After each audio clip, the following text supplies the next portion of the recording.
جموں و کشمیر کی ریاستی اور خصوصی حیثیت کی بحالی کے لیے 6 سیاسی جماعتوں جس میں national conference, P D P اور پیپلز کانفرنس شامل ہیں نے people's alliance for Gupkar declaration بنایا۔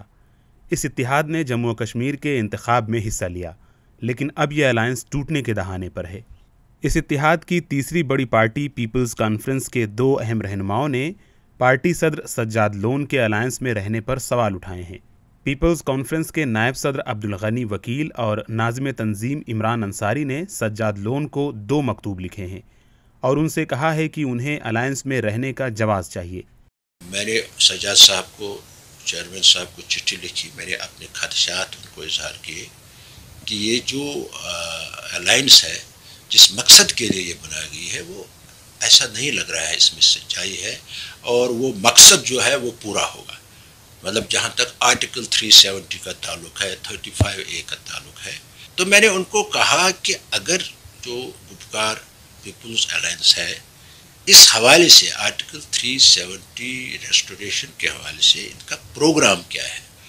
اگر پروگرام یہی ہے کہ بھئی جو سپریم کورٹ فیصلہ دے گی وہی ہمیں تسلیم ہے، تو پھر یہ سب پارٹیاں کہتے ہیں سپریم کورٹ کا جو فیصلہ ہوگا تو فرق کچھ ہونا چاہیے، کوئی نئی چیز ہونی چاہیے، کچھ پروگرام لوگوں کا ہونا چاہیے، ورنہ یہ تصور ہوگا it is again a political exploitation. People's alliance for Gupkar declaration کے کوارڈینیٹر اور رکن پارلیمان حسنین مسعودی نے ای ٹی وی بھارت کو بتایا کہ الائنس مستحکم ہے اور جن سیاسی لیڈران نے اس پر سوالات اٹھائے ہیں وہ ان کی انفرادی آواز ہے، نہ کہ ان کی جماعتوں کی۔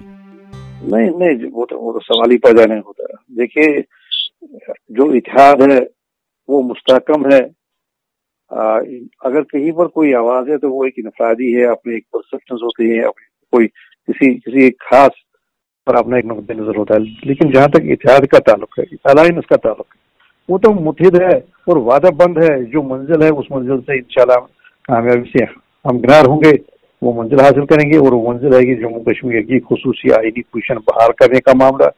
دن بہ دن جو واقعات ہو رہے ہیں ملک میں اور جو ہمیں سپورٹ مل رہا ہے، مختلف جو سیاسی فورسز ہیں، جو سیاسی قوتیں ہیں ملک کی، تو انشاءاللہ کامیابی ہوگی۔ سری نگر سے میر فرحت کی رپورٹ۔